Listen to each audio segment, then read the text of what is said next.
We are turning our attention today to a dossier that remains one of the most perplexing in the history of modern counterterrorism. It is a highly irregular case. Yes, we are examining the trajectory of Samantha Lewthwaite. While the media has extensively branded her with the moniker the White Widow, our objective for you today is to move past the headlines. We are going to examine the forensic reality of her life, based strictly on the available source material and intelligence reports. And those reports present a profound contradiction. We are looking at a narrative that begins in County Down, Northern Ireland, involves a childhood in the British home counties, and evolves into a manhunt across East Africa. This manhunt involves allegations of high-level logistical support for al-Shabaab. It is a case study that requires objective analysis. We have compiled data from police reports, international watch lists, and media archives.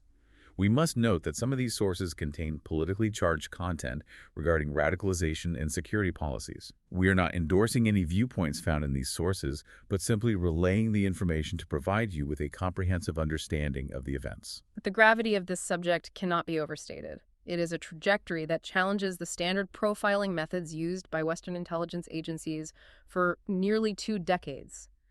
When we examine the file on Samantha Lewthwaite, we are not simply reviewing a list of accusations. The accusations of orchestrating grenade attacks and financing terror cells are severe, but we're also looking at a failure of imagination within the security services. The intelligence community was looking for a specific type of radical. Exactly, and Lewthwaite did not fit that description until it was too late. Today requires a precise examination of the facts, the timelines established by police reports, and the intelligence assessments regarding her movements. We need to understand the mechanics of how a person sheds one identity entirely to become a phantom within the international security system. To understand the anomaly of her later life, we must first establish the baseline of her origins. You mentioned County Down earlier. The geography here is significant given the time frame of her birth. Samantha Louise Lewthwaite was born on December 5, 1983 in Banbridge, County Down, Northern Ireland. Context is absolutely essential here. In 1983, Northern Ireland was in the midst of the conflict known as the Troubles. Her father, Andrew Lewthwaite, was not merely a resident. He was a soldier in the British Army, serving with the 9th 12th Royal Lancers. He met her mother there. Yes, he met Samantha's mother, Elizabeth Christine Allen, while stationed in Northern Ireland in the 1970s. This places her earliest developmental period within the context of a military family living in a conflict zone, although they did not remain there for long. The family relocated. Following her birth, the family lived in Northern Ireland for a short period while her father worked as a lorry driver, but they eventually relocated to England. They settled in Aylesbury, Buckinghamshire. Aylesbury serves as a sharp contrast to Northern Ireland. It is generally regarded as a quiet market town. It is not an area typically associated with radicalization or political extremism. That is accurate. Aylesbury represents a standard British upbringing. By all available accounts in the source material, her childhood there was conventional. She attended the Elmhurst School and later the Grange School. When we review the statements from those who knew her during this period, there is a total absence of behavioral flags. There was no early indication of a security risk? None. There was no record of violence, truancy, or antisocial behavior that would alert a school counselor or a parent. However, in profiling, analysts often look for a fracture event. That is a moment where the social stability of the subject is broken. In Lewthwaite's biography, that event occurred in 1994. That was the year her parents separated. Yeah. While divorce is a common occurrence, the intelligence reports suggest this specific event had a disproportionate impact on her psychological state. It appears to have been the catalyst for a search for external structure. Friends and associates from that time reported that she was deeply affected by the breakup of the family unit. It created a vulnerability. During this period, she began seeking solace outside of her own home. She found comfort with Muslim neighbors in Aylesbury. Correct. Reports indicate she admired the strength of their family networks and the solidarity of that community. This stood in sharp contrast to the fragmentation she was experiencing in her own home. It is important to note that this was not an immediate theological conversion. It was a social gravitation toward a system that offered stability. She was born a Christian, but by the age of 17, she had formally converted to Islam. This conversion marked the beginning of her identity transformation. She adopted a new name at this point. Upon her conversion, she adopted the name Sharafia. Following her secondary education, she enrolled at the School of Oriental and African Studies, known as OS, at the University of London. She began a bachelor's degree in politics and religion. She did not complete this degree. No, she dropped out. But her presence at SOS places her in a very specific environment. SOS has historically been a hub for intense political discourse and activism. It was in this broader London environment, and specifically online, that she met Germaine Lindsay. The relationship with Germaine Lindsay is a pivotal connection in this dossier. They met via the internet, which was a relatively modern avenue for courtship at the time. However, their first physical meeting took place at a Stop the War march in Hyde Park, London. The relationship progressed with significant speed. On October 30, 2002, they were married in Aylesbury. They used Islamic names for the ceremony. Yes, as Mantara and Jamal. This marriage caused an immediate schism within her own family. Her parents reportedly never came to terms with her conversion, and they refused to attend the wedding ceremony. This refusal likely served to isolate her further from her previous support network. It cemented her reliance on Lindsay and his associates. We must move the timeline forward to July 2005. This is the period where the British public becomes aware of Germaine Lindsay and subsequently Samantha Lewthwaite. July 7, 2005 is the date of the coordinated suicide attacks on London's transport network. Germaine Lindsay was one of the 4 bombers. At 8:50 in the morning, he detonated a device on a Piccadilly line train traveling between King's Cross and Russell Square tube stations. The explosion killed 26 civilians. It was the deadliest of the 4 attacks that day. It was. At that specific moment, Lewthwaite's domestic situation was seemingly at odds with the violence her husband was perpetrating. She was 8 months pregnant with their second child, a daughter. Their first child, a son, was only 14 months old. In the immediate aftermath, she positioned herself as a victim who was unaware of the plot. Her actions in the days following the attack seemed to support this narrative. That was the strategy she employed. 6 days after the bombing, she telephoned a helpline established for the families of victims to report her husband missing. When his identity as the bomber was confirmed, she issued a public statement. She categorically denied any knowledge of the plot. Yes. She stated that she totally condemned and was horrified by the atrocities. She described Lindsay as a loving husband and claimed his involvement was incomprehensible. She framed herself as a wife whose whole world had fallen apart. Due to the public anger directed at the families of the bombers, police placed her in protective custody in a safe house. This followed an arson attempt on her home in Aylesbury shortly after the news broke. Correct. The authorities treated her as a vulnerable individual in need of protection. However, this narrative of the unknowing widow began to degrade as the investigation proceeded. The official inquest into the bombings revealed inconsistencies in her portrayal of events. It was disclosed that Lewthwaite had associated with Mohammed Sadiq Khan, the ringleader of the bombers, prior to the attacks. This indicated she was integrated into the social circle of the cell rather than being isolated from it. The public perception shifted significantly in September 2005 when she sold her story to the newspaper The Sun. The financial aspect of that interview drew considerable criticism. She was paid £30,000 for the interview. In the article, she constructed a specific defense. She portrayed herself as a victim and claimed that Lindsay was a relatively recent convert who had been tricked into his actions by extremists. She attempted to externalize the radicalization process entirely. This account was contradicted by other sources. It was directly contradicted by Lindsay's own sister, who reported that Lindsay had converted to Islam at age 15, not recently as Lewthwaite claimed. The families of the victims were unconvinced by her story and expressed outrage that she was profiting from the notoriety of the attacks. While she had not been convicted of a crime and thus did not violate laws regarding criminals profiting from their actions, the ethical breach was viewed as severe by the public. It destroyed any remaining public sympathy. Following the inquests and the media scrutiny, Lewthwaite essentially disappeared from the public eye. We need to account for her movements in the years between 2005 and her resurgence in Africa. She won underground. She did. Reports suggest she initially moved to the north of England, but eventually she disappeared completely along with her children. It is during this missing period that her integration into international terror networks likely solidified. In September 2013, reports surfaced indicating that during this time she had met and married a man named Habib Salagani. It is important to detail who Habib Salagani was to understand the network she was entering. Habib Salagani was born in Hounslow, London, in 1985. He was also known as Abu Usama al-Pakistani. His background is significant because he was a contemporary of Asif Mohammed Hanif, the suicide bomber who attacked a bar in Tel Aviv in 2003. Ghani had moved to Kenya in 2007. There is debate among intelligence analysts regarding the nature of Lewthwaite's relationship with Ghani. That is correct.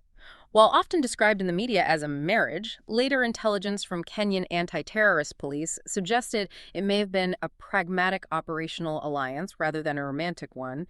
They were linked through associates in the same terror cell in Mombasa. Regardless of the exact nature of their relationship, during this period of hiding, Lewthwaite gave birth to a third child in 2009. The father was not named on the birth certificate. This leads us to the South African phase of her timeline. This is where the file shifts from a domestic associate of a bomber to an active participant in identity fraud and international movement. This is a critical operational chapter. She did not merely use a pseudonym, she committed high-level identity theft. She assumed the identity of Natalie Faye Webb. The real Natalie Webb was an English nurse living in the home counties who had absolutely no connection to terrorism or criminal activity. Lewthwaite used this stolen identity to fraudulently obtain a South African passport in Durban. We have specific data regarding her timeline in South Africa. Yes, Naledi Pandor, the South African Minister of Home Affairs, later confirmed that Lewthwaite first entered South Africa in July 2008. She traveled in and out of the country on several occasions. She was living in the suburbs of Johannesburg, specifically in the areas of Mayfair and Bromhof. And she was employed there. She was employed as an IT specialist at a halal meat factory in Lenasia. The banality of that employment is striking. She was working a standard administrative job while maintaining this false identity. It is a classic operational technique to blend into the local environment. She was also engaging in standard consumer behavior. Credit records recovered later showed that she accrued significant unpaid debts in South Africa. The records show approximately 28,000 rand owed to First Rand Bank and 30,000 rand to Standard Bank. She also held clothing store charge accounts. Yes. This data paints a picture of someone attempting to maintain a specific standard of living, perhaps to further establish the cover identity in this suburban environment. It was also in South Africa that she had her fourth child. This birth occurred in 2010. In July 2010, she gave birth to a daughter at a private birthing center in Johannesburg. She registered with the clinic late in her pregnancy, using yet another alias, Asma Shahida bint Andrews. She attended 4 prenatal appointments. Intelligence investigators have linked the paternity of this child to a specific individual. Investigators believe the father of this fourth child was Abdi Wahid, a former Kenyan naval officer who had defected to al-Shabaab. This paternity link is critical. It establishes a direct familial tie between Lewthwaite and the al-Shabaab leadership structure in East Africa, moving her closer to the operational core of the group. By 2011, the passport records show a shift in her movements toward East Africa. The passport records using the Natalie Webb identity show her entering Kenya from Tanzania on February 26, 2011. She entered again on August 25, 2011, and a third time on November 21, 2011. By this stage, she is no longer dormant. She is active. Kenyan police placed her under surveillance. They tracked her movements. She moved into an apartment in Mombasa. The ownership of this apartment is notable. It was owned by the former wife of a terrorist financier named Musa Hussein Abdi, who had been killed along with the leader of al-Qaeda in East Africa.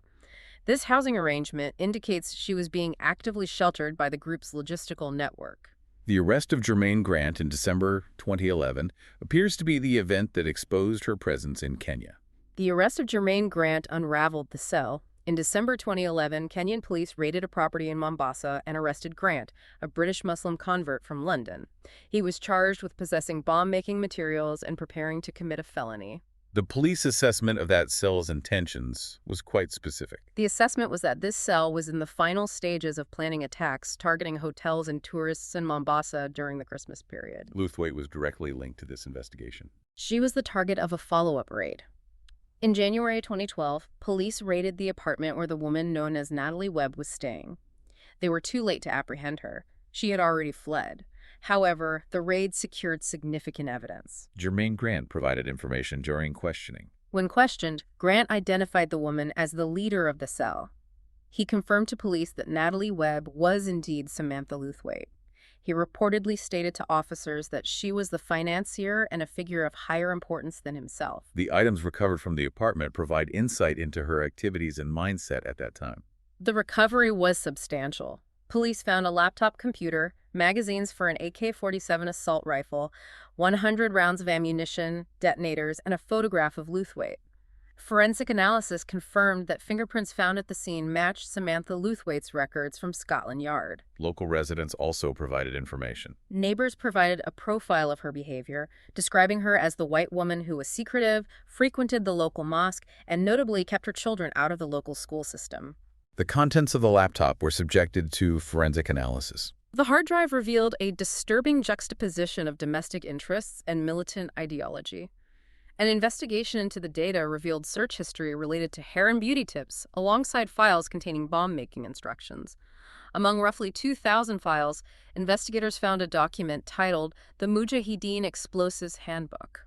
There was also a specific document that indicated her ideological commitment.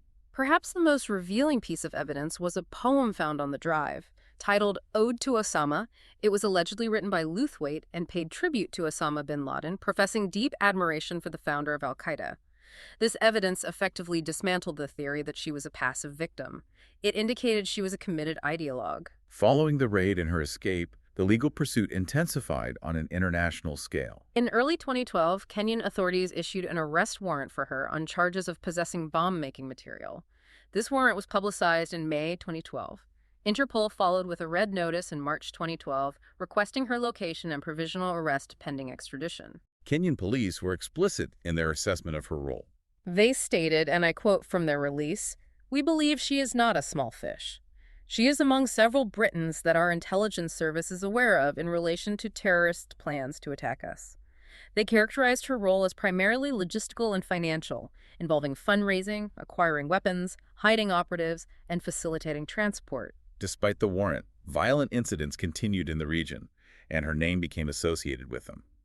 The Mombasa grenade attack in June 2012 is a primary example. On June 24, 2012, an attack occurred at the Jericho Bar in Mombasa. The establishment was crowded with patrons watching the Euro 2012 football match between England and Italy. Grenades were thrown into the crowd, resulting in 3 deaths and 25 injuries. The link to Lewthwaite is based on witness testimony at the scene. Yes. Kenyan police reported that a woman matching Lewthwaite's description was seen near the bar shortly before the attack. Police publicly stated they suspected she was actively involved. This marked a shift in her profile from a background financier to a potential tactical operative present at the scene of attacks. The attack on the Westgate shopping mall in Nairobi in September 2013 brought her name to global prominence. There was immediate speculation regarding her involvement in that siege. The Westgate attack was a major terror event resulting in 71 deaths and approximately 200 injuries. Al-Shabaab claimed responsibility. The speculation about Lewthwaite's presence was fueled by comments from the Kenyan president, Uhuru Kenyatta, who stated that intelligence reports suggested a British woman might be involved. This generated intense media coverage worldwide. It did, but a post-incident analysis clarifies the situation. Al-Shabaab issued a denial regarding her participation. They stated on their communication channels that they do not employ sisters in military operations of that nature. Authorities eventually revised their assessment of her presence at the mall based on forensic evidence. UK government officials treated the initial reports with skepticism from the beginning. Eventually, Kenyan Police Chief David Kamayo confirmed that Lewthwaite was not among the attackers killed during the standoff. Forensic identification of the 4 named individuals believed to have participated confirmed they were all male. So she was not on the ground during the siege. While she was a member of the group and likely part of the broader network that facilitated the group's capabilities, the narrative of her directing the siege on the ground appears to have been incorrect. During the same period in late 2013, reports emerged regarding the death of Habib Salagani. We discussed him earlier as her reported husband or operational associate. Ghani was killed in southern Somalia in September 2013. He was not killed by external security forces. He fell victim to an internal feud within al-Shabaab. He was killed alongside the American jihadist Abu Mansur al-Amriki. They were targeted by their own organization. They were hunted down and shot by al-Shabaab fighters loyal to the group's then-leader, Mokhtar Ali Zubair. This incident highlights the highly volatile environment in which Lewthwaite was operating. It was a space defined not only by conflict with state forces, but also by deadly internal purges. Survival required navigating complex internal politics. Since 2013, confirmed information regarding her location has been extremely scarce. There was a notable report in 2014 from Lamu, Kenya. In June 2014, media outlets reported on security sources claiming a woman believed to be Lewthwaite was escorted by armed Kenyan police officers in Lamu. The report alleged she was intending to visit a Kenyan army base in Somalia, was denied entry, and subsequently vanished. This account was disputed by local authorities. The Lamu police commander, Leonard Amalo, denied this account entirely. He identified the woman in question as a Spanish tourist who had since returned to her home country. This incident illustrates the difficulty in tracking her.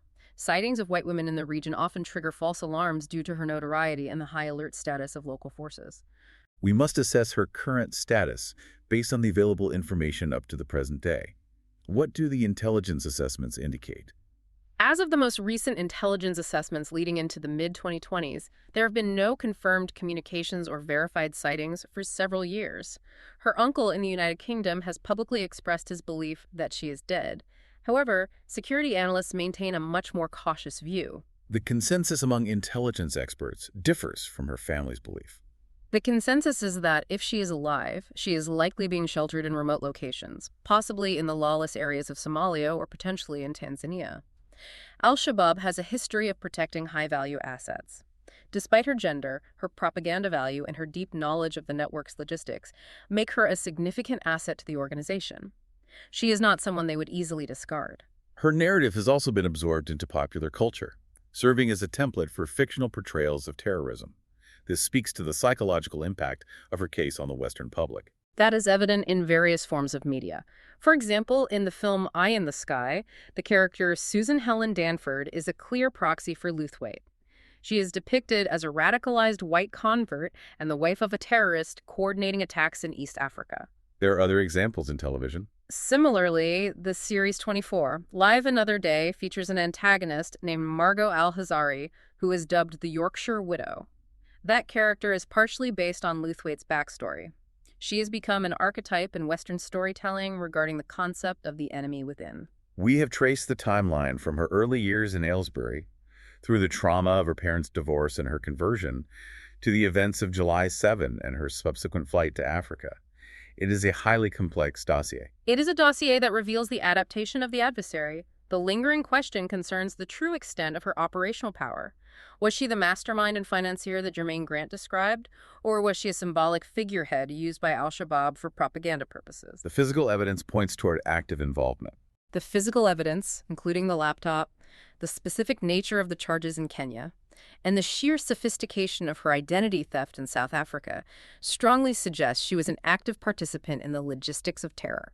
She remains one of the few women to ever hold such a prominent position on international terror watch lists. It is a case that highlights the massive challenges of counterterrorism in a globalized world, particularly when addressing the mechanisms of radicalization. This leads to a final thought for you to consider based on the source material. If an individual with no prior indicators of extremism can seamlessly adopt a stolen identity and maneuver through multiple international borders undetected for use, it raises serious questions about the reliance on digital footprints and conventional profiling in modern security protocols. We have examined the evidence and the timeline as they stand. Thanks for listening.